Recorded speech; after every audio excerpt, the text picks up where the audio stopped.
Hello, I'm Raimi. And I'm Beth. And this is Brother Knows Quest, the podcast where I, your host, introduce my sister to the wonderful world of tabletop role-playing games. Beth, you know what we're talking about today?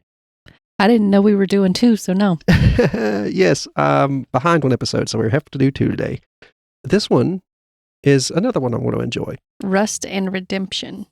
Yeah, it's Cypher Systems, Rust and Redemption. It came out a little while back. It was on the Kickstarter and stuff. I didn't back this one since I had backed the Old Gods of Appalachia. I didn't back this. I just waited for it to come out. And it came out much quicker than Old Gods of Appalachia, I'll be honest. I thought it was going to take a good while like the Old Gods did. But it didn't. Can you guess what it's about? The Apocalypse. Yeah. The theme is rust. Things are degraded, falling apart, and redemption. You can renew them, make yourself and the world better. So it's kind of rebuilding as well as just the normal stuff you would have. If you don't know anything about our Cypher System stuff, go look back at our old episodes. We have a whole Cypher System. It's a universal role-playing game that very easy to play because the rules are so simple and the GM don't have to do any rolls. It's all the player. You make a target number and they roll to beat it. And then they have perks and stuff that would lower the difficulty. That's how it works. Go back and listen to the other episode.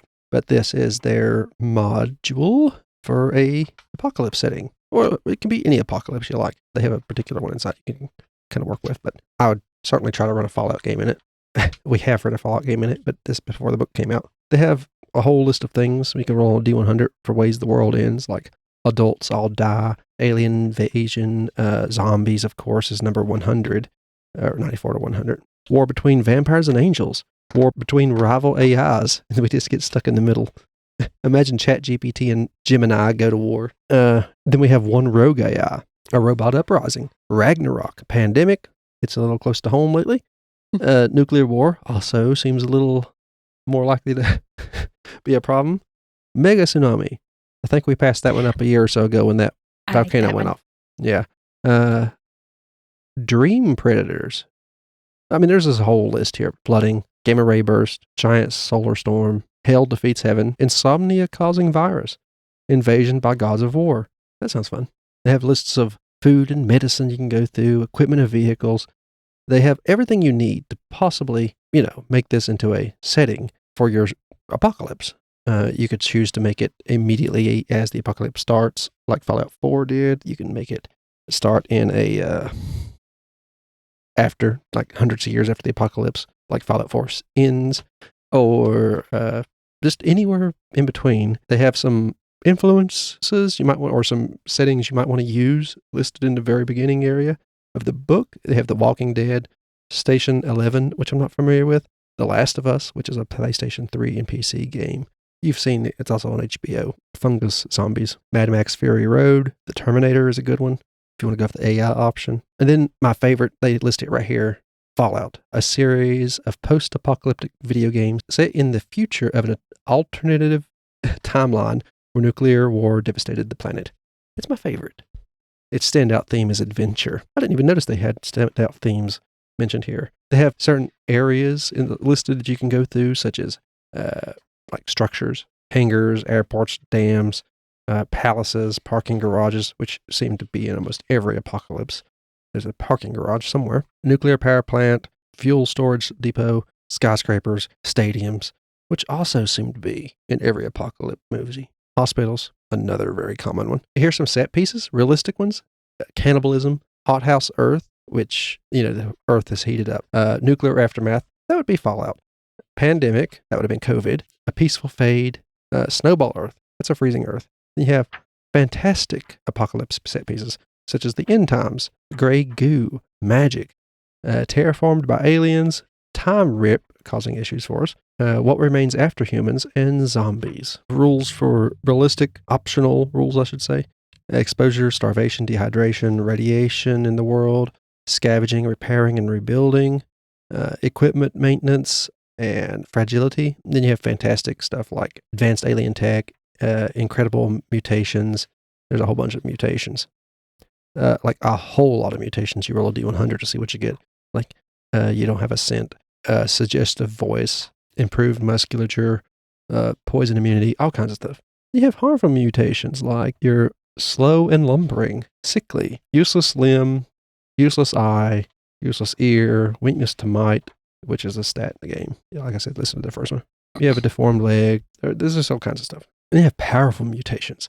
You have a stinger hidden in your finger. You have dark sight. You don't need to breathe. You don't need water. You have skin that matches the colors around you, so you're chameleon. You can spit glue globs, or I guess you could phrase that however you want it. You can have them come at your ear or other places. You feed off pain. That would be a fun one. I'm the castle torturer. You have distinctive mutations, an extra eye, extra mouth, a proboscis. Oh no, you're a mosquito. You have spider legs from your torso. Like I said, every one of these I'm mentioning, every like distinctive mutation, harmful ones and all that, there's like at least 20 to more options into each of those you can roll on D100 to get. Then there's cosmetic mutations, 90 some of those. I guess I can mention pointed ears. You could be an elf. You could be very tall or very fat. It says very large. I just take it as meaning very fat. You know, it could mean muscles. But there was another one in the earlier that covered that. So Yeah. you have purple hair, green hair, which just means your eye never came out. You could grow horns or antlers. I like the fact there's a separation between those two. Horns are more like a billy goat, and antlers are more like a deer. Antlers just means they branch. That's how I see it. Yeah. I'm pretty sure there's another way of putting it. Probably some very fancy scientific term. I don't know. I call them branching horns. Here's a bunch of like creatures that would be useful for you in this scenario. It's like a glowing roach. Does that make you think of anything, Beth? That you need more than a damn stick to take care of them.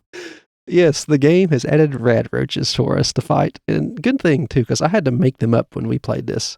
If you know anything about our Cypher System thing, the first time I ever ran Cypher System, I tried to run it as a Fallout setting, and it worked fairly well. But the Vault... Gave us sticks. They gave us sticks. We did it in a Fallout setting, and Beth had, and everybody in the group actually only had shock batons. And so what do you come across when you first leave a vault in a Fallout game? It is a rad roach, a very large radiated roach. Beth kept missing. Good news is the roach was designed to miss most of the time too, because they're low-level characters. I guess low-tier characters in Cypher System. She just kept missing and missing and missing, and that roach was just getting the best of her. You gave me a stick all those years in that vault, you gave me a stick to walk out with? Beth said, we've been in this vault for 200 years preparing to come out to the wasteland, and we get out, and what do they give us? A stick. And then I got eat up by a roach. But they have glowing roaches, they have guards, hooked blossom cannibals, which, of course, any apocalypse needs that. Zombie AI or zombie infectious. They have, like, this is just a few of these things. They have gray, mechanical soldier, fallen angel, replicant, warlords, zombie hulk, a kaiju, which is fun, an angel of the apocalypse, a radioactive bear, Yagoi. That's what we call them in Fallout. I think they were named by the Chinese invaders after the war kind of broke out, and they thought they could still invade, and then they got here and they were just as bad off as we were in the apocalypse. They have new descriptors for the game, like bitter, hopeful, rusted, and shiny. You have new species, a flutter, a mutant, Ulysses, and a canine, which basically is cat people and dog people. Some foci, which are these terms you might want to, if you don't know, listen to our Cypher System episode again. Foci such as merged mind with machine, remembers the past, walks the wasteland, raids, prepares for the end, builds robots. Joey took that when we played our game. He took builds robots and found a few Mr. Handys up at the winery in our town, because we had it based in our town. And he took the Mr. Handy, the farm bots, and repaired them as best he could. He rolled slightly bad. So they only had one arm Mr. Handy, which in Fallout they have at least 3 arms, usually 3 arms, and they're really useful. But all he had was 3 Mr. Handys, 1 arm each. And they all had like shears to keep things trimmed up around the vineyard. So they Mr. Handy's some scissors. Yeah, they could fight dirty or run away, scavenger, which is really good. Murderous, moves like a cat, masters weaponry, and they have a setting in the back called the quiet zone, the radio quiet zone. If you ever listen to My Bim Bam or the Adventure Zone, this setting kind of reminds me of a little bit of that, but after the apocalypse. Imagine the Amnesty Lodge in an area where the government forbids radio signals and such because they're doing sensitive tests and sensors in the area. So there's just like a big radio quiet zone, and people also can live there, but they have to kind of limit what they do. when it comes to radio stuff, like no cell phone service, such like that. And this is an area like that. But then the apocalypse happens, and this place has its own thing. It's like a mad scientist in charge. It's a fascinating little setting. I won't go into much of it because the setting is, like I just said, think of that, think of apocalypse. You could choose whenever apocalypse happens. You could choose you're visiting this place when all this happens. Well, I won't get into the setting too much. I kind of just enjoy this is one of the few games where the setting to me is fun, but not what I would run it in. I have a very clear idea what I'd run in this. I might do another episode just talking about the setting because it isn't bad. I'm in a Fallout mood lately since Fallout's coming out today. Be a decent human being and give them guns. Yeah, yes. The security guards are usually the only ones that get guns and vaults. Well, then the security guard should have went outside. Would you play in this now that we have better rules and set up to play a Cypher System apocalyptic game? Yeah. Now we even have roaches. Rad roaches. I could do without those, but it's okay, I guess. Oh, that was so much fun. It was like when we first played the starter set for Numenera, which is another Cypher System, the original Cypher System game. There was a creature in a pond with many, many, many heads attached to its tentacles that it had just collected from the people it killed, and it would gibber them and make people come to the pond, and then it would try to grab them. And if you didn't get grabbed, it would start tossing them at you. She got too close and was getting pretty much pebbled with heads. It was just you like in what's that, Lake Placid? Yeah. She kept getting heads thrown at her.